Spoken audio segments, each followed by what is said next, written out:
تو میرا اللہ کہتا ہے وما اوتیتم من العلم الا قلیلا۔ ہم لکھتے ہیں محدث اعظم مولانا انور شاہ کشمیری واقعی محدث اعظم تھے، لیکن اللہ انہیں بھی کہہ رہا ہے تمہیں تھوڑا ہی دیا ہے، زیادہ نہیں دیا۔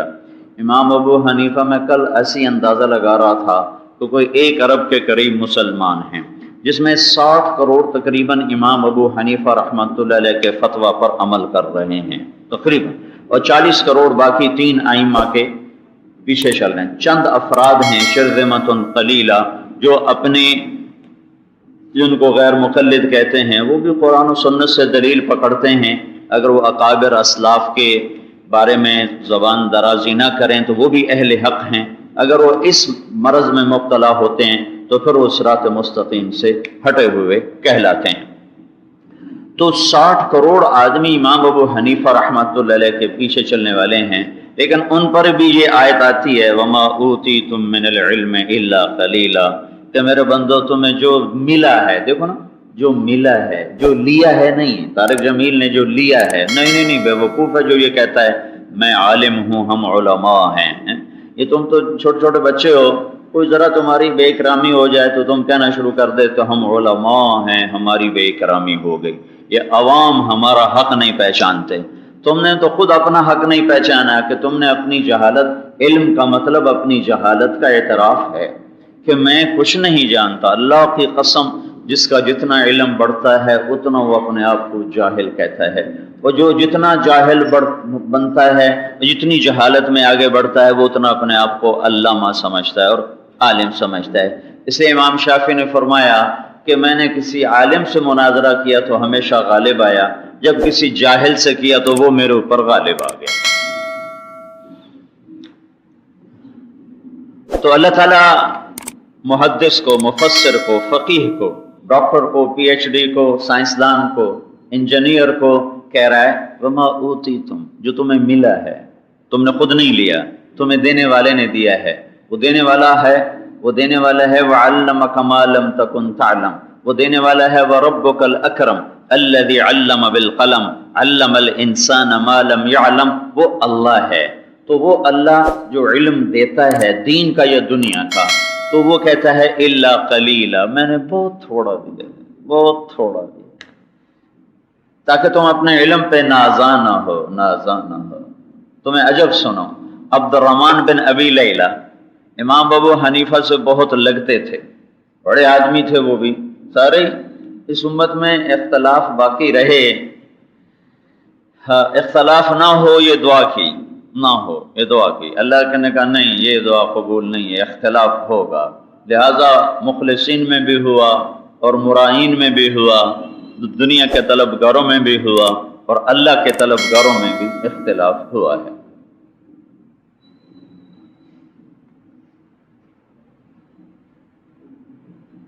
عبد الرحمن بن ابی لیلہ رحمۃ اللہ علیہ، صرف جو پڑھنے والے ہیں ان کو ان کا نام معلوم ہوگا، عام دنیا نہیں جانتی۔ امام ابو حنیفہ کی بڑی مخالفت فرماتے تھے، اور علم و فضل ابو حنیفہ کا والفضل ما شہدت بہ الاعداء، تو ابو حنیفہ کا علم و فضل آج خود بغیر کسی دلیل کے وہ مدلل ہے۔ ان کی والدہ فرماتی بیٹا نعمان جا عبد الرحمن سے فلاں مسئلہ پوچھ کے آ، اماں میں نہ بتاؤں، مجھے تیرے مسئلے پہ اعتبار کوئی نہیں ہے۔ ہائے ہائے، وہ کہتے اماں کائنات تو مجھ سے پوچھتی ہے، عبد الرحمن تو میرا مخالف ہے، مجھے کدھر بھیجتی ہے؟ تو کہتے جی اماں جی میں جاتا ہوں پوچھ کے آتا ہوں۔ عبد الرحمن بن ابی لیلہ سے جا کے مسئلہ پوچھتے کہ میری اماں آپ سے یہ پوچھ رہی ہے، اولئک آبائی فجئنی بمثلہم اذا جمعتنا یا جریر المجامع۔ تواضع آدمی کو اٹھاتی ہے، تواضع 1 سال پڑھ کے نا دارالافتاء میں خود ہی اپنے ساتھ لکھتے ہیں مفتی طارق جمیل، خود لکھتے ہیں مفتی عبد الرحمن، اللہ دا بندہ حالی تینوں کتاب ویکھن دا بھی ول نہیں آیا تو نے اپنے ساتھ مفتی بھی لکھنا شروع کر دیا، اور وہ دنیا کا سب سے بڑا مفتی۔ صحابہ کے بعد اگر کسی نے نفع پہنچایا ہے امت کو سب سے اعلیٰ پیمانے پر تو ابو حنیفہ ہے۔ اور وہ بیٹا ہوتا ہے. مفتی شفیع صاحب رحمۃ اللہ علیہ فرماتے ہیں نا، جب میں تفسیر لکھ رہا تھا تو والدہ محترمہ بیمار تھی، تو میں کبھی لیٹ ہو جاتا تو کہتی شفیع نہیں آیا، شفیع نہیں آیا. وہ کیوں کہے مفتی محمد شفیع ہے کہ شفیع نہیں آیا ہے. تو اب ابو حنیفہ کی ماں کے لیے ابو حنیفہ نہیں ہے، نعمان ہے. تو بیٹا مجھے تیرے اوپر تسلی نہیں ہے، جا عبد الرحمن سے پوچھ کے آ. تو ان کی مسکنت اور تواضع کی انتہا ہے کہ وہ ماں کے امر پر ان سے مسئلہ پوچھنے جا رہے ہیں جو ہر قدم پہ ان کی کاٹ فرماتے ہیں. کوئی وہ کسی بغض کی وجہ سے نہیں، مطلب ان کی دلیل کا عمق نہیں سمجھ میں آیا تو مخالفت کر دی. وہ بھی مخالفت للہ تھی، للہ، نہ کہ کوئی ہوائے نفس کی وجہ سے. وہ خیر القرون کا زمانہ ہے، وہاں اختلاف رائے ہوائے نفس سے نہیں ہوتا تھا، ہر ایک اخلاص کے ساتھ اختلاف کر رہا ہوتا تھا. تو انسان اپنے مقصد زندگی میں محتاج ہے کہ وہ جانے کہ میرا اللہ کیا کہتا ہے، چونکہ اس کے پاس اپنا علم تھوڑا ہے. تو اس خلا کو پورا کرنے کے لیے اللہ نے 1.25 لاکھ نبیوں کو بھیجا. باقی جتنی مخلوق ہے وہ پیدائشی طور پر تعلیم یافتہ پیدا ہوتی ہے. چیونٹی کو گھر بنانا اور لائن بنانا اور غلہ اکٹھا کرنا کوئی نہیں سکھاتا ہے، وہ اپنے آپ سیکھتی ہے. اور یہ سارے پڑھے لکھے لوگوں کا مجمع ہے، اور میں دھکے کھاتا آیا ہوں کہ انہیں اتنا سلیقہ نہیں کہ مجھے آرام سے راستہ دے دیں. کہ یہ چیونٹی یوں سیکھتی ہے کہ ایسے لاکھوں کی تعداد میں سفر ہو رہا ہوتا ہے اور سب قطاروں میں جا رہی ہیں، اور چیونٹی کو نظر کتنا آتا ہے؟ 1 سینٹی میٹر، 1 سینٹی میٹر سے آگے نہیں دیکھ سکتی. اور اس کی قطار دیکھو، اگر ایک جگہ انہوں نے بل کھایا ہے تو ساری وہاں بل کھاتی ہیں. اچھا یہ بتاؤں یہ کیسے ہوتا ہے؟ انہیں کیسے پتہ چلتا ہے؟ چیونٹی جہاں سے چلتی ہے وہاں سپرے کرتی جاتی ہے، تو جہاں وہ سپرے کرتی ہے وہاں خوشبو ہوتی، تو اس کی ناک ایسی زبردست ہے کہ ہم ایک قطرہ شربت کا گرتا ہے میز پر، تھوڑی دیر میں کئی ہزار چیونٹیاں وہاں پہنچی ہوتی ہیں، پتہ نہیں کہاں سے وہ وہاں آ جاتی ہیں. تو اس خوشبو کو سونگتے سونگتے وہ سفر کر رہی ہوتی ہیں، نظر نہیں آ رہا تھا. اور جو دیمک ہے وہ بالکل اندھی ہوتی ہے، دیمک مطلقاً اندھی ہوتی ہے، اس سے نظر ہی کچھ نہیں آتا. اور اس کا ایک خاندان کم از کم 10 لاکھ افراد پر ہوتا ہے. اور وہ گھر بناتی ہے اتنے بڑے بڑے کہ یہ جو آپ کا فانوس کھڑا ہے زمین سے لے کر اتنے اونچے گھر بنا دیتی ہے وہ. اور اس میں سڑکیں، اس میں گلیاں، اس میں کھڑکیاں، اس میں ہوا کے آنے اور جانے کے راستے، اس میں ملکہ کے پہرے دار، اور انڈوں کے پہرے دار، غذا کے سٹور، دشمن سے لڑنا، پہرے داریاں، سارا نظام اندھا جہان ہے. اور ایسا بناتا ہے کہ دیکھنے والا کیا اٹھتا ہے کہ یہ کوئی ہے جس نے ان کو یہ علم دیا ہے. ان کا علم پیدائشی ہے. ربنا الذی اعطى كل شیء خلقه ثم هدى. ان کا علم پیدائشی ہے، سیکھنا نہیں پڑتا. انسان جاہل پیدا ہوتا ہے، اسے سیکھنا پڑتا ہے. اور پھر دوسری بات یہ ہے کہ مخلوقات کا علم غلط نہیں ہوتا، بالکل صحیح ہوتا ہے. آم کبھی انگور نہیں پیدا کرے گا، جی غلطی ہو گئی انگور آج نکال دیے میں نے. اور انگور پہ کبھی کریلا نہیں آئے گا، کریلا کبھی میٹھا نہیں ہوگا. تربوز کبھی درخت پہ نہیں لگے گا، بیل پہ لگے گا. کہ بیل کا علم بھی بے خطا ہے، وہ اپنے علم کے خلاف کرتے ہی نہیں. بکری کے آگے پلاؤ رکھو کہے گی پرہیز ہے، ڈنڈے مارو نہیں کھائے گی، گھاس رکھو کھائے گی. انسان علم سیکھتا ہے، صحیح بھی سیکھتا ہے، غلط بھی سیکھتا ہے، اور صحیح سیکھ کر بھی غلط کر سکتا ہے. شوگر والے مریض کے آگے مٹھائی رکھو چاہے ڈاکٹر ہی کیوں نہ ہو، اس نے گلاب جامن اٹھانا ہی اٹھانا ہے، کہے گا ادھی گولی بات کھاواں گے آج ادھی گولی بات. میرے ساتھ کئی دوست شوگر والے ہیں جی، مجھے نہیں اور میں اتنا پرہیز کرتا ہوں، اور وہ مجھ سے آنکھیں بچا بچا کے پیالاں دے پیالے روڑ جاندے. انسان اپنے علم کے خلاف کرتا ہے، صحیح جو جانتا ہے اس کے بھی خلاف کرتا ہے. جو جانتا ہے غلط وہ تو ہے ہی غلط، جو صحیح جانتا ہے یہ اس کے بھی خلاف کرنے کی طاقت رکھتا ہے. یہ کیوں ہے؟ یہ دونوں طرف کیوں چلتا ہے؟ فَأَلْهَمَهَا فُجُورَهَا وَتَقْوَاهَا. اس میں ہیں طاقتیں دو ہیں، جانور میں دوسری طاقت ہے ہی نہیں. اگر ان میں دوسری ہو، ایک آدمی کہنے لگا اگر وہ ایسا کیوں کرتے ہیں، اگر ان میں دوسری ہوتے تو کیا ہوتا؟ میں کہتا پھر تم جاتے اپنی بھینس کا دودھ نکالتے، وہ کہتے آج میرا موڈ نہیں، آج میں کوئی نہیں دیونا، جا چلا جا.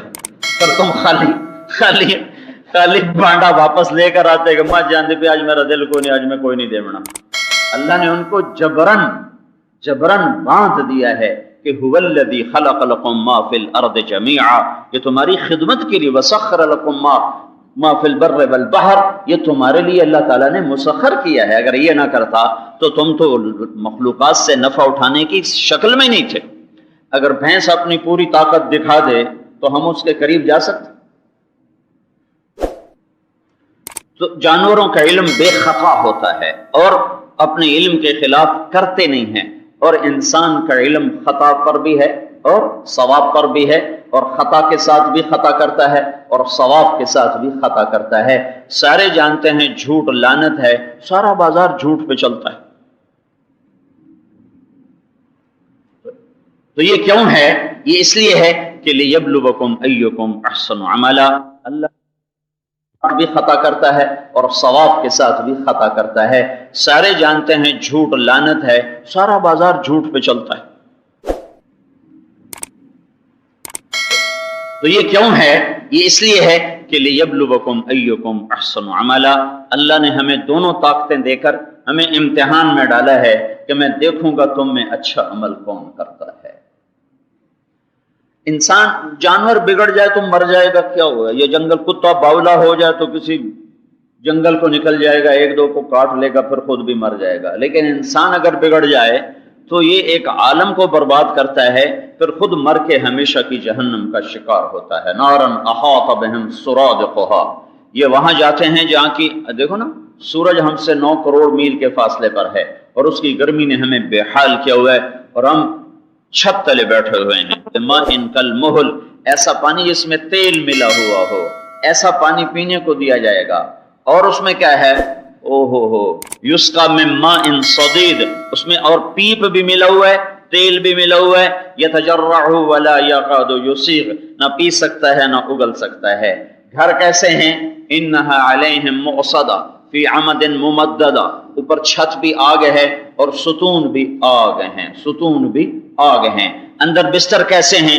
لہم من جہنم مہاد، بستر بھی انگاروں کے ہیں۔ اوپر چادر کیسی ہے؟ ومن فوقہم غواش، اوپر چادر بھی جہنم کی ہے۔ ان کا کھانا کیسا ہے؟ لا یسمن ولا یغنی من جوع، یہ نہ بھوک مٹائے نہ ضرورت پوری کرے۔ اللہ تعالیٰ عجب، 2 آیتیں عجب ہیں، خیر سارا قرآن ہی عجب ہے،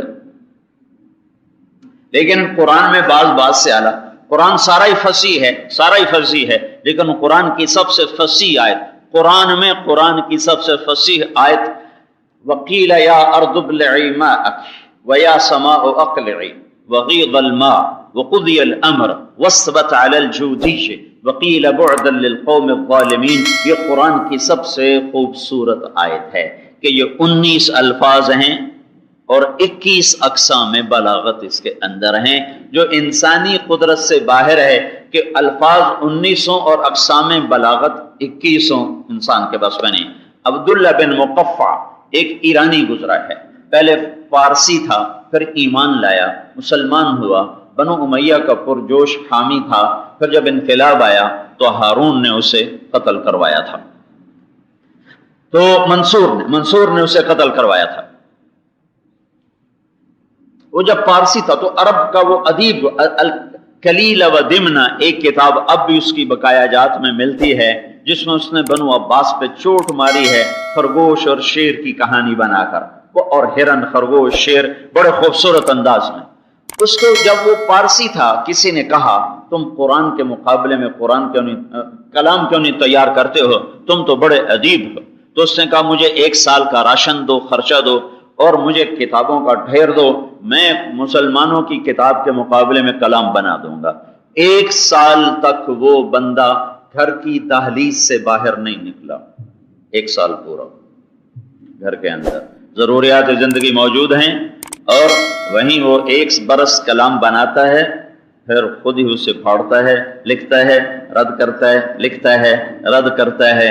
1 سال کے بعد اس نے ایک کلام تیار کیا، وَاطْمَأَنَّتْ بِهِ نَفْسُهُ، اس نے کہا بس اب یہ وہ کلام ہے جو مسلمانوں کے قرآن کے ٹکر کا ہے۔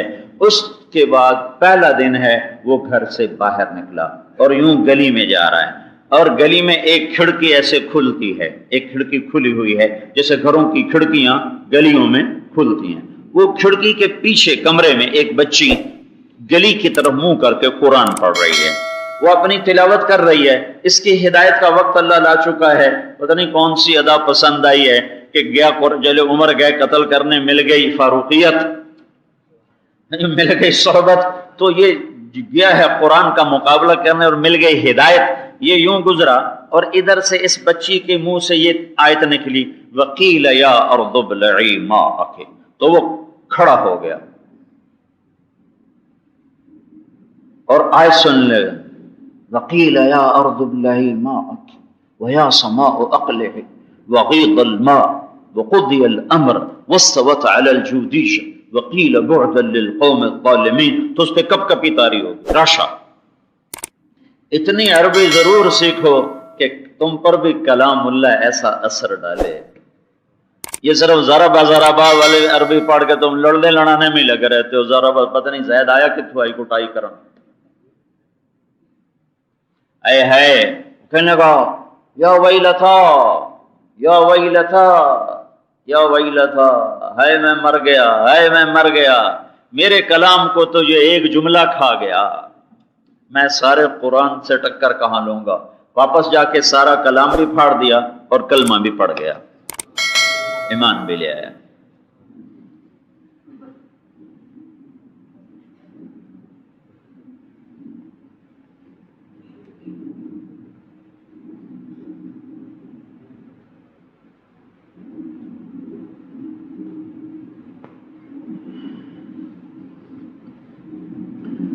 انسان محتاج ہے کہ آسمانی علم سے رہنمائی حاصل کرے، اس کا اپنا علم ناقص ہے، اس کا بطور انسان علم مقصد تک پہنچاتا ہی نہیں، لہذا اس کی محتاجی بن گئی کہ یہ آسمانی علم کو ڈھونڈے۔ وہ اللہ نے انبیاء کی شکل میں، 1.25 لاکھ نبیوں کی شکل میں اور قرآن پاک کی شکل میں اسے مکمل فرما دیا، اور اس کو حضرت محمد صلی اللہ تعالی علیہ وسلم پر آ کر مکمل فرمایا، اختم بکتابہم الکتب وبدینہم الادیان وبشریعتہم الشرائع، اس کے دین پر دین ختم، شریعت پر شرائع ختم، کتاب پر کتابیں ختم۔ اب یہ ما کان محمد ابا احد من رجالکم ولکن رسول اللہ وخاتم النبیین وکان اللہ بکل شیء علیما۔ سارے آسمانی کتابوں کا سردار ہے قرآن، سارے قرآن کی سردار ہے سورہ بقرہ، اور سارے سورہ بقرہ کی سردار ہے آیت الکرسی۔ سارے آسمانی کتابوں کا خلاصہ ہے قرآن، اور قرآن کا خلاصہ ہے سورہ فاتحہ، اور سورہ فاتحہ کا خلاصہ ہے ایاک نعبد و ایاک نستعین۔ سورے آسمانی کلام کا ایک جملہ ایاک نعبد و ایاک نستعین۔ جب ساری دنیا کے انسان ان دو جملوں پر آئیں گے کہ اللہ سے جڑیں گے بندگی کے ساتھ اور اللہ سے جڑیں گے اسی سے مانگنے کے ساتھ، تو سارے آسمانی علم کا انہیں جوہر حاصل ہو گیا۔ پہلی امتوں نے علم کو ضائع کر دیا، اپنا علم انہوں نے خود ضائع کر دیا، اور انہوں نے اللہ کی آیات میں خود تعریف کر دی، یحرفون الکلم عن مواضعہ، خود ہی اللہ کی کتاب میں تبدیلی کر دی۔ اس امت نے اپنے کلام کو محفوظ کیا، اللہ کے کلام کو بھی محفوظ کیا، 10 لاکھ احادیث کو بھی محفوظ کیا، چونکہ اللہ نے اس دین کو اس وقت تک باقی رکھنا ہے جب تک سورج مغرب سے نہیں نکلتا، تو اللہ اس کی حفاظت کے لیے ایسے لوگ لاتا رہا اور ایسے نظام چلاتا رہا کہ قرآن میں حدیث میں نہ کوئی اضافہ ہو سکتا ہے، نہ زیادتی ہو سکتی، نہ کمی ہے، نہ اخراج ہے، نہ ادخال ہے۔ اللہ تعالیٰ نے اپنے فضل و احسان سے اس امت کے سینوں کو قرآن کے لیے خزان بنا دیا، قرآن کے لیے ایک محفظہ بنا دیا کہ ایک 7 برس کا بچہ خیر المدارس سے حافظ ہو کے نکل جاتا ہے، اور 70 برس کا بوڑھا بھی اپنے ذوق سے اگر یاد کرنا چاہے تو وہ بھی قرآن کا حافظ ہو جاتا ہے۔ یہ اللہ تبارک و تعالیٰ نے معجزاتی طور پر، آپ دیکھو ساری دنیا میں ہمارے قاری حضرات، ہمارے محسن ہیں کہ ان کی اتنی تھوڑی تنخواہیں ہیں کہ اگر ان کو نزلہ زکام ہو جائے تو اپنی تنخواہ سے نزلے کی دوائی بھی نہیں خرید سکتے، اتنی تھوڑی تنخواہیں ہیں۔ اور ان کی اتنی مشقت کا کام ہے کہ فجر سے پہلے شروع ہوتے ہیں اور عشاء کے بعد تک یہ لگے رہتے ہیں، اور اکثر علماء نہیں ہوتے، انہیں نہیں پتا ہم کیا پڑھا رہے ہیں۔ اور جو بچہ ہمارا عام ہے وہ تو 6-7 برس کا ہے، اسے نہیں پتا میں کیا پڑھ رہا ہوں، لیکن پڑھانے والے کے اندر بھی ایک درد ہے کہ کسی طرح میں کتاب ان کے اندر اتاروں، اور پڑھنے والا ڈنڈے کھا کر بھی کہتا ہے کہ کسی طرح میں قرآن کو یاد کر لوں۔ یہ اللہ کا حفاظتی نظام ہے۔ جب روس میں سوشلزم تھا تو آج کل جیسے میٹل کی چیز کو دیکھنے کے لیے آلہ ہوتا ہے، وہ ٹیں ٹیں بولتا ہے، تو روس میں کاغذ کے لیے آلہ بنایا گیا تھا۔ کاغذ، کسی کی جیب میں کاغذ ہوتا تھا تو وہ آلہ بولتا تھا کہ کوئی لٹریچر روس میں داخل نہ ہو سوائے کارل مارکس کے، سوائے لینن کی تعلیمات کے، کوئی اور کتاب نہ داخل ہو، تو وہ ایک آلہ تھا۔ ہماری ایک جماعت کے انگلینڈ سے، تو وہ ایک ملائیشیا کا لڑکا وہ آلہ بولے، انہوں نے اس کے کپڑے اتروا دیے، بنیان اتروا دی، آلہ پھر بھی بول رہا ہے۔ پھر جب جراب دیکھی تو اس کے اندر ایک پرزہ کاغذ کا پھنسا ہوا تھا۔ اتنی احتیاط تھی۔ تو یہ 4 آدمیوں کی جماعت روس گئی، اور یہ کہتے ہیں ہم 2 آدمی، ایک سولت سکندر پاکستانی ہے، گوجرے کا ہے، وہ لندن میں رہتا ہے، کہتا میں گزر رہا ہوں، ایک بچے نے مجھے پکڑا اور دوڑ لگائی، میرے ساتھ دوڑ لگائی، اور مجھے ایک گھر کے اندر لے کے گھس گیا، اور پھر وہاں میرے سامنے بیٹھ کر اس نے قرآن پڑھنا شروع کر دیا۔ پھر ہمیں کہے، اب اشارہ کرے بھائی تم بھی سناؤ، تو ہمیں تو آخری 10 سورتوں کی لغات، تبلیغ والوں کا علم تو اتنا ہی ہوتا نا، آخری 10 سورتیں، تو کہا مجھے تو ہمیں تو آخری 10 سورتیں آتی تھی۔ تو ہم حیران پریشان کہ کتاب کا ایک پرزہ، کاغذ کا ایک پرزہ اندر نہیں جاتا، یہ قرآن کے حافظ کیسے ہیں؟ پھر ہم نے وہاں بڑوں سے ملاقات کی، پھر ہم نے ان سے پوچھا کہ آپ نے اپنی نسل کو قرآن کیسے یاد کروایا؟ کہ ہم نے تہہ خانے بنائے اور تہہ خانوں کے اندر بیٹھ کر سینے سے سینے میں منتقل کیا، کوئی قرآن سامنے نہیں تھا، الفاظ سے الفاظ، الف لام میم، الف لام میم، یوں الف لام سے والناس تک۔ یہ اللہ نے اس امت کو عزت بخشی کہ اس کی حفاظت کا نظام بنایا، پھر اس کے ساتھ اللہ نے فضائل بنا دیے کہ جو قرآن کو یاد کر لیتا ہے، ان فی الجنت نہرن، مجھے بڑے زمانے بعد یہ حدیث یاد آئی ہے، ان فی الجنت نہرن اسمہ ریان علیہ مدینۃ من مرجان لہ 70,000 باب من ذہب وفضۃ لحامل القرآن۔ جنت میں ایک نہر ہے جس کا نام ریان ہے، اس پر مرجان کا ایک محل ہے، اس کے 70,000 سونے چاندی کے دروازے ہیں جو اللہ حافظ قرآن کو عطا فرمائے گا۔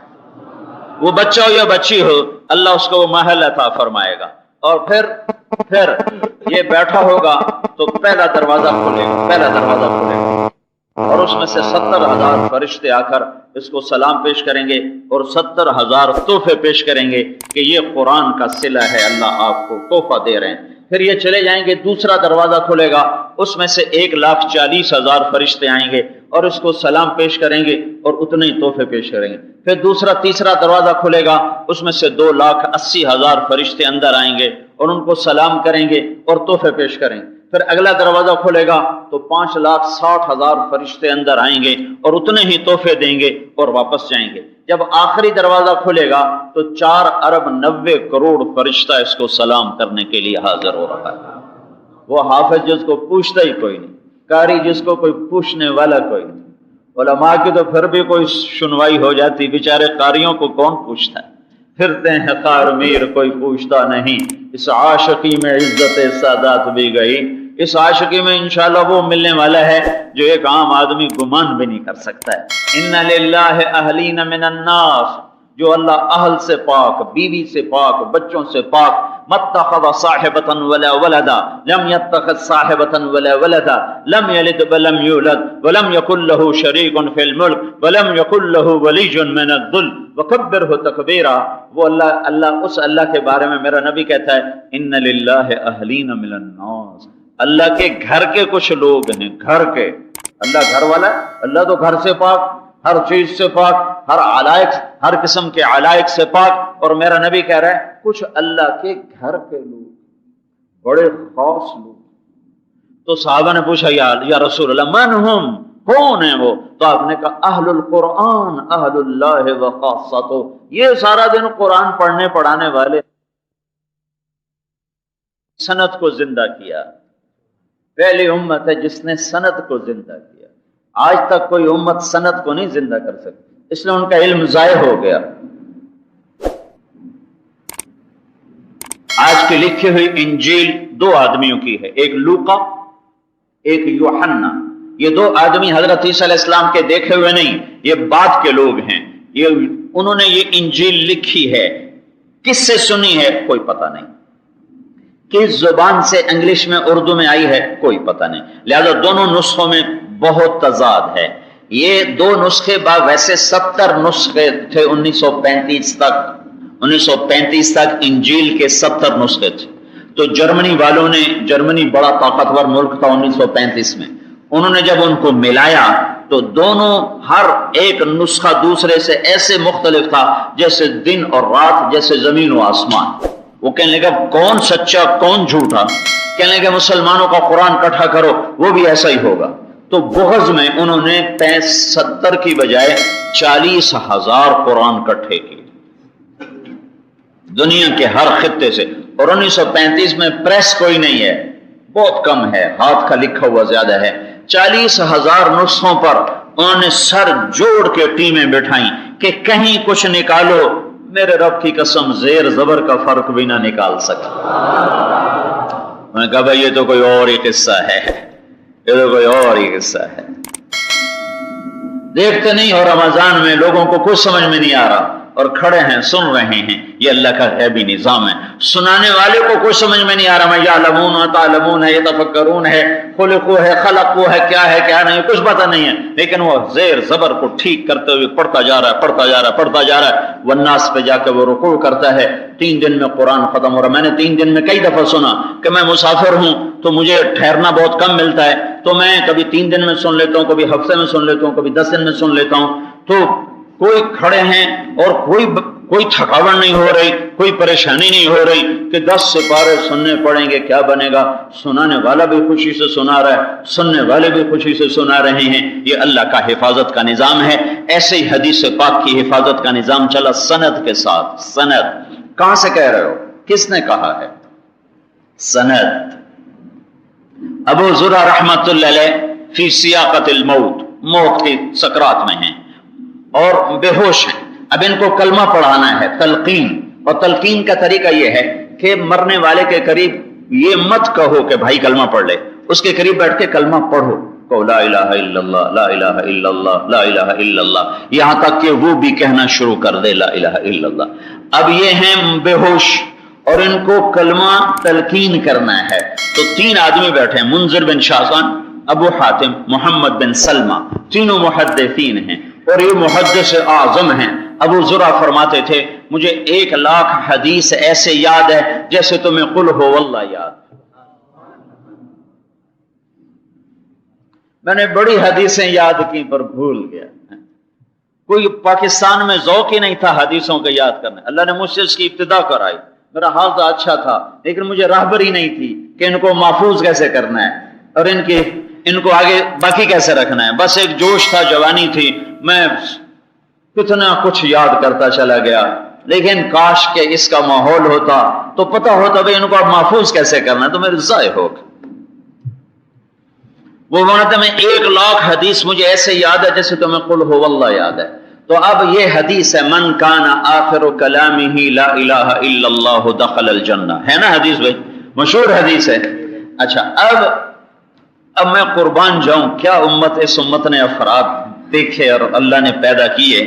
اب منذر بن شاذان اس حدیث کی سند پڑھتے ہیں، حدثنی ضحاک بن مخلد عن ابی عاصم عن عبد الحبین بن جعفر عن صالح بن ابی غریب، یہ کہہ کر چپ ہو جاتے ہیں، آگے سند کو مکمل نہیں کرتے، نہ متن پڑھتے ہیں اور سند بھی آدھی پڑھتے ہیں۔ یہ ادھر بیٹھے ہیں، ادھر ابو حاتم بیٹھے ہیں، وہ کہتے ہیں حدثنی بندار، دونوں کے استاد الگ الگ ہیں، اوپر سند ایک ہے۔ حدثنی بندار عن ابی عاصم عن عبد الحمید بن جعفر عن صالح بن ابی غریب، اور وہ چپ ہو جاتے ہیں۔ اب ادھر بھی آواز آئی ادھر بھی آواز آئی. شعور ہوش میں نہیں، لاشعور بے ہوش نہیں ہوتا. سنو، لاشعور بے ہوش نہیں ہوتا، شعور بے ہوش ہوتا ہے. لاشعور میں آواز گئی اور ہاں یہ تو وہی آواز ہے جو میں 60 برس سناتا رہا، یہ تو وہی سند ہے جو میں 60 برس اللہ کے بندوں کو سناتا رہا. گویا زبان حال میں کہہ رہے ہیں کہ یہ تو وہی ہے جو میں سناتا رہا. بے ہوشی میں زبان چل پڑی، بے ہوشی میں یہ ایک سند اوپر ہیں تو یہ کہتے ہیں حدثنی ابو عاصم، وہ ایک واسطے سے ابو عاصم تک پہنچے تھے. یہ کہتے ہیں حدثنی ابو عاصم عن عبد الحمید ابن جعفر عن صالح ابن ابی غریب. یہاں آ کر وہ چپ ہو گئے تھے. یہ آگے چلتے ہیں. عن کثیر ابن مرۃ الحضرمی عن معاذ ابن جبل رضی اللہ عنہ قال قال رسول اللہ صلی اللہ علیہ وسلم من کان آخر کلامہ لا الہ الا اللہ دخل الجنہ ومات. حدیث پڑھی، سند مکمل کی. حدیث پڑھی، جس کا آخری کلام ہوگا لا الہ الا اللہ وہ جنت میں گیا اور ساتھ ہی موت آ گئی. سند یہاں جو کچھ پڑھایا جاتا ہے، خیر المدارس ہو یا وہ دارالعلوم دیوبند ہو یا وہ دار بنوری ٹاؤن ہو یا وہ اشرف جامع اشرفیہ ہو یا کسی سندھ کے گوٹھ میں چھوٹا سا مدرسہ ہو جس کی دیواریں بھی کچی ہوں اور چھت بھی چھپر کا ہو، وہاں بھی وہی سند ہے جو یہاں سند ہے. اس امت نے اپنے نبی کی بات کو سینے سے لگایا سند کے ساتھ. اس میں کوئی چیز آ نہیں سکتی چونکہ یوں سلسلہ ہے، یوں یوں یوں چلا آ رہا ہے. اس میں کوئی چیز داخل نہیں کر سکتا، نہ کوئی دجال، نہ کوئی کذاب، نہ کوئی مفتری، کوئی بھی نہیں کر سکتا. جو بھی کرے گا وہ نکل جائے گا، وہ نکل جائے گا، وہ ٹک نہیں سکتا، وہ رک نہیں سکتا. کہ امت نے اپنا سب کچھ سند سے لیا ہے. میں اس مدرسے کا بالواسطہ شاگرد ہوں کہ مولانا خیر محمد صاحب رحمۃ اللہ علیہ میری سند میں آتے ہیں، مولانا کے دادا جان میری سند میں آتے ہیں کہ میں نے حدیث کو پڑھا مولانا عبداللہ صاحب سے، انہوں نے مولانا خیر محمد صاحب سے، انہوں نے انور شاہ سے، انہوں نے عبد الغنی مجدد سے، انہوں نے محمود الحسن سے، انہوں نے محمد قاسم سے، انہوں نے عبد الغنی مجددی سے، انہوں نے شاہ اسحاق سے، انہوں نے شاہ عبد العزیز سے، انہوں نے شاہ ولی اللہ سے، انہوں نے ابو طاہر مدنی سے، انہوں نے ابراہیم کردی سے، انہوں نے احمد القشاشی سے، انہوں نے ابو المواہب شناری سے، انہوں نے محمد بن احمد رملی سے، انہوں نے ابو یحییٰ انصاری سے، انہوں نے ابن حجر العسقلانی سے، انہوں نے ابراہیم بن احمد التنوخی سے، انہوں نے احمد بن ابی طالب الحجار سے، انہوں نے حسین بن مبارک الزبیدی سے، انہوں نے عبد الاول بن عیسیٰ الحروی سے، انہوں نے عبد الرحمن بن مظفر الداودی سے، انہوں نے عبداللہ بن احمد السرخسی سے، انہوں نے محمد بن یوسف الفربری سے، انہوں نے محمد بن اسماعیل البخاری سے. انہوں نے کہا حدثنا الحمیدی قال حدثنا سفیان قال حدثني يحيى بن سعيد الانصاري قال اخبرني محمد بن ابراهيم التيمي انه سمع علقمة بن وقاص الليثي يقول سمعت عمر بن الخطاب رضي الله عنه على المنبر يقول سمعت رسول الله صلى الله عليه وسلم انما الاعمال بالنيات. مجھ سے لے کر رسول پاک صلی اللہ علیہ وسلم تک یہ سارے چمکتے سورج ہیں، آفتاب ہیں، مہتاب ہیں، نہ گہنائے نہ شرمائے، نہ یہ مرے ہیں، غروب نہیں ہوئے. اور جب تک افل الشموس الاولین وشمسنا ابدا علی افق العلا لا تغرب، جب تک یہ آفتاب مہتاب آتے رہیں گے اندھیرے چھٹتے رہیں گے. ہاں جب اللہ اس کو مٹانا چاہے گا تو پھر خود ہی اٹھا لے گا، انہیں بدل نہیں سکتا، تعریف نہیں ہو سکتی. وتمت كلمة ربك صدقا وعدلا لا مبدل لكلماته وهو السميع العليم انه لقول الفصل وما هو بالهزل. یہ تو اللہ فیصلہ کر چکا ہے. احکمت آیاته ثم فصلت من لدن حکیم خبیر. میرے اللہ کا فیصلہ کن قول ہے، اسے نہیں، لا تبدیل لکلمات اللہ لا یاتیہ الباطل من بین یدیہ ولا من خلفہ. اس کو باطل ہاتھ بھی نہیں لگا سکتا، اس کے پاس سے بھی نہیں گزر سکتا. یہ میرے رب کا حفاظتی نظام ہے جو آج تک چلا آ رہا ہے. یہ ایک میدان محنت ہے. دوسرا میدان محنت عمل کا ہے جس کی طرف مولانا صاحب نے اشارہ فرمایا اپنی ترغیبی بات میں کہ یہ کلمات کی ہم نے حفاظت فرمائی، اس مالک کا احسان ہے۔ المنت للہ ولرسولہ، یہ اللہ اس کے رسول کا احسان ہے کہ اس نے ہمیں یہ نسبت عطا فرمائی۔ جب مجھے دل کا دورہ پڑا، جیسے مولانا فرما رہے تھے، اس میں بہت کم لوگ بچتے ہیں۔ دل کے 4 حصے ہوتے ہیں، 4 حصے، 4۔ تو جو دورہ پڑتا ہے، یہ جو دل ہے، 2 اوپر ہوتے ہیں، 2 نیچے ہوتے ہیں۔ کبھی اس حصے پہ پڑتا ہے، کبھی اس حصے پہ، کبھی اس پر، کبھی اس پر۔ تو جس مریض کے 4 حصوں پر دل کا دورہ پڑ جائے وہ مر جاتا ہے، وہ بچتا نہیں ہے۔ وہ 98% اس کی موت ہوتی ہے، اور 2% لوگ بچتے ہیں۔ جو 2% بچتے ہیں پھر وہ معذور ہو جاتے ہیں کہ جب تک ٹھو ٹھو ٹھو اللہ تمہیں نہ وہ حال دکھائے، دیکھو مجھے جو دیدہ عبرت نگاہ ہو، السعید من وعد بغیرہ۔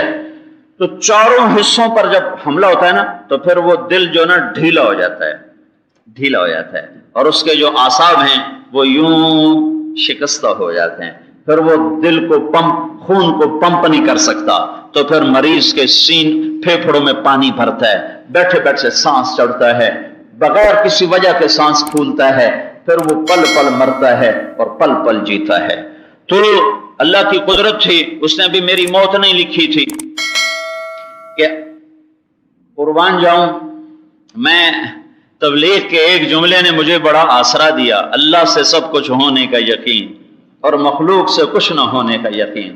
یہ جملہ میں نے نہ سنا ہوتا تو میں پاگل ہو جاتا کہ میں نے 20 سال اپنے جسم پہ محنت کی۔ میں سست مولوی نہیں ہوں، میں 5 کلومیٹر پیدل چلتا ہوں، میں پونا گھنٹہ یوگا ورزش کرتا ہوں جو پگھلا کے رکھ دیتی ہے، اور پچھلے 20-25 سال سے میں صرف ایک وقت کھانا کھاتا ہوں۔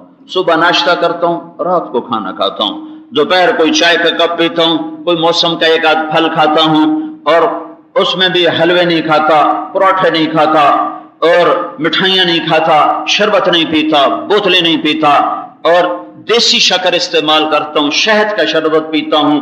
میری 20 برس کی یہ احتیاط تھی، اور اللہ نے یوں توڑ کے دکھایا کہ اللہ سے سب کچھ ہونے کا یقین۔ اللہ جو چاہے کر دے، تو کر احتیاطاں۔ میں ہر وقت کہتا تھا یہ میرا ساتھی بڑا بد پرہیز ہے، اس کو دل کا دورہ پڑ جائے گا، یہ بڑا بد پرہیز ہے، اس کو دل کا دورہ پڑ جائے گا، یہ بڑا بد پرہیز ہے، اس کو دل کا دورہ پڑ جائے گا۔ اور ہن بھی پراٹھے کھاتے جان دیں ہنسی رہ گیا سے۔ ہمارے ایک ساتھی اب 65 سال کا ہو گیا ہے، 20 پراٹھے ناشتے میں، 25 روٹیاں دوپہر، 25 روٹیاں رات۔ لے آؤ ڈاکٹر انہوں، لے آؤ ڈاکٹری دا کرو حساب کتاب۔ اور اسے اب نہ بلڈ پریشر ہے، نہ شوگر ہے، نہ دل کا مرض ہے، اور اب وہ 65 سال ہوں مر بھی جائے تو کہڑی گل ہے، 65 سال تو ہو گئے۔ 10 پراٹھے کھائے، گیا اس کا دوست تھا تھانے دار، ان کا راؤ صاحب رنگڑ ہے، راؤ صاحب ناشتہ کرو گے؟ کروا دو بھائی۔ تو اس نے باورچی کہا بھائی ناشتہ کراؤ، تو اس نے کہا سائیں کتنے پراٹھے پکاواں؟ اس نے کہا تو لیا گھن یا ول گنسائیں بعد وچ۔ اب اس نے تھانے دار کے لیے آٹا گوندا ہوا تھا، ایک دو پراٹھے کے لحاظ سے 2-4 نوکروں کے، تو اس نے 10 پراٹھے تیار کر کے دیے، اور وہ 10 کے 10 کھا گیا۔ تو اوپر سے آیا تھانے دار، اس نے کہا راؤ صاحب ناشتہ ہوگا؟ بھائی ادھورا ہوا، بھائی ادھورا۔ تو اس نے باورچی کو ڈانٹا، بے وقوف تو نے راؤ صاحب کو ناشتہ نہیں کرا؟ کہا جی ڈا کھادی بیٹھا ہور کتھوں کھواؤں۔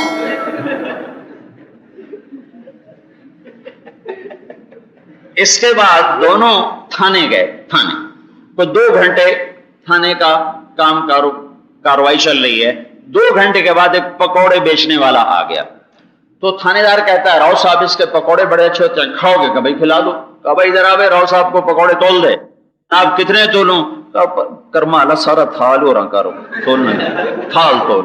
وہ کتنے تھے؟ 5 کلو پکوڑے 10 پراٹھے کے بعد سارے کھا گئے، سارے۔ جعلی نوس بھی فیل ہے یہاں۔ اور میں 20 برس کی احتیاطیں کر کر کر کر صدیوں سے دل ٹوٹتا آیا۔ دل کا یہی بس رونا ہے، جب تک چاہا دل سے کھیلا اور جب چاہا توڑ دیا۔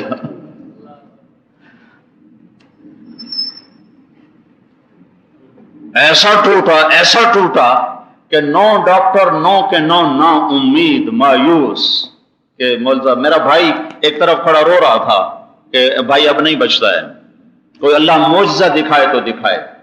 تو پہلا معجزہ دکھایا کہ سارے اسباب توڑ کے بیماری کو بھیجا.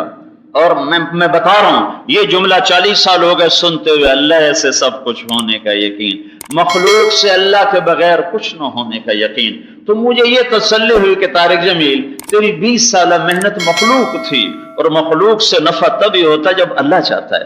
اللہ نہ چاہے تو کیا ہو سکتا؟ نہیں چاہا میرے اللہ نے تو اس نے مجھے تسلی دے دی، ورنہ میں تو پاگل ہو جاتا کہ مجھے ہوا کیوں ہے، مجھے ہوا کیوں ہے، میں تو اتنی محنت کی ہے پھر مجھے ہوا کیوں ہے. پھر جب سارے اسباب اللہ نے توڑ دیے اور موت کی پرچھائیاں مجھے دکھا دی، میں نے 40 سال ہوئے ہیں میں نے دنیا کا کاروبار نہیں کیا ہے، پھر مجھے ہوا کیوں ہے. پھر جب سارے اسباب اللہ نے توڑ دیے اور موت کی پرچھائیاں مجھے دکھا دی، میں نے 40 سال ہوئے ہیں میں نے دنیا کا کاروبار نہیں کیا ہے، صرف 4 مہینے ذمہ دارہ کرایا ہے زندگی میں. 1984 میں 4 مہینے اپنی کپاس کاشت کروائی ہے. اس کے بعد میں نے کبھی بلا واسطہ دنیا کا کام آج تک نہیں کیا. اللہ نے وراثتی طور پر جو کچھ دیا اس کو سنبھالنے کے لیے نظام بنایا ہے. میرا کوئی کاروبار نہیں، میری کوئی ایک دھیلے کی تجارت نہیں، میں کسی کے ساتھ پارٹنرشپ نہیں کرتا ہوں کہ کہیں تبلیغ بدنام نہ ہو جائے اور کہیں کوئی ایسی اونچ نیچ نہ ہو جائے کہ اللہ کے نیک بندوں پر حرف آ جائے کہ مجھے بھی لوگ اب نیک سمجھنے لگ گئے ہیں تو کہیں کسی میری وجہ سے کوئی حرف نہ آ جائے کسی پر. تو جو اللہ نے مجھے وراثتی طور پر دیا ہے میں اسی کو صبر شکر کے ساتھ کھاتا ہوں، استعمال کرتا ہوں، اسی کی عطا ہے. آج لے لے، کل لے لے، پرسوں لے لے، کون سا کوئی اپنی طاقت سے بناتا ہے. لیکن اور 40 برس دین میں لگا، پڑھا بھی، پڑھایا بھی، پھرا بھی، پھرایا بھی. لیکن میرے رب کی عزت کی قسم جو دنیا کی حقارت میں دل کے دورے کے دوران سمجھا میں بخاری پڑھا کے بھی نہیں سمجھا، میں سورت قیامت پڑھا کے بھی نہیں سمجھا، میں سورہ واقعہ کو بیان کر کے بھی نہیں سمجھا ہوں کہ ہاں طارق جمیل بس یہی زندگی ہے، یہی زندگی، یہ ہلے، یہ گلے، یہ شہرت، یہ عزت، بس دنیا مچھر کا پر ہے، دھوکے کا گھر ہے، مکڑی کا جالا ہے.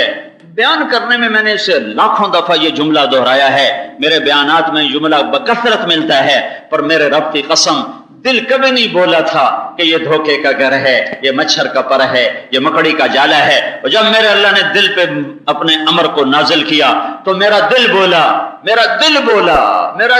بولا یہ دھوکے کا گھر ہے، یہ مچھر کا پر ہے، یہ مکڑی کا جالا ہے. میں ایک ریاضی کا قاعدہ بیان کیا کرتا ہوں، بیانوں میں بہت زیادہ اس سے ایک مثال لایا کرتا ہوں کہ بڑے سے بڑے عدد کو صفر سے ضرب دو تو صفر ہو جاتا ہے. 100 ضرب صفر بھی صفر ہے، اور ارب خرب ضرب صفر بھی صفر ہے، کروڑ ضرب صفر بھی صفر ہے. ایسے ہی ساری زندگی کی عزت اور شہرت اور دولت اور مال اور متاع اور عروج اور بلندیاں اور رزق اور دھن اور جمال اور جلال اور ہیبت اور جبروت، ضرب موت صفر، ضرب موت صفر.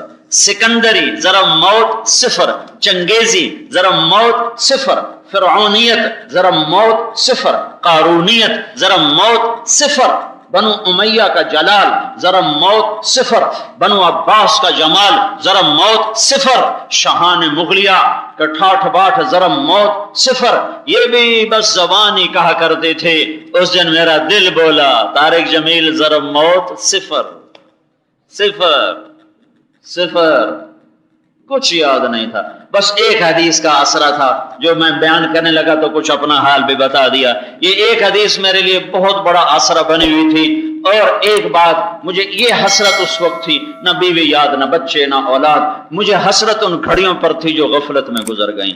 ہائے کاش میرا وہ وقت بھی غفلت میں نہ گزرا ہوتا تو آج کچھ اور سرمایہ بھی میرے پاس ہوتا. کیونکہ اس مرض میں آدمی موت اور زندگی کے بیچ میں چل رہا ہوتا ہے. باقی امراض میں تو زندگی کی امید غالب ہوتی ہے، لیکن یہاں موت غالب ہوتی ہے اور زندگی کے بچنے کے آثار کم ہوتے ہیں. اور جس قسم کا مجھے دورہ پڑا تھا اس میں تو یہ موت لازمی نظر آ رہی تھی. ڈاکٹر کے ذمے ہے مرتے ہوئے مریض کو بھی کہے انشاءاللہ آپ ٹھیک ہو جائیں گے.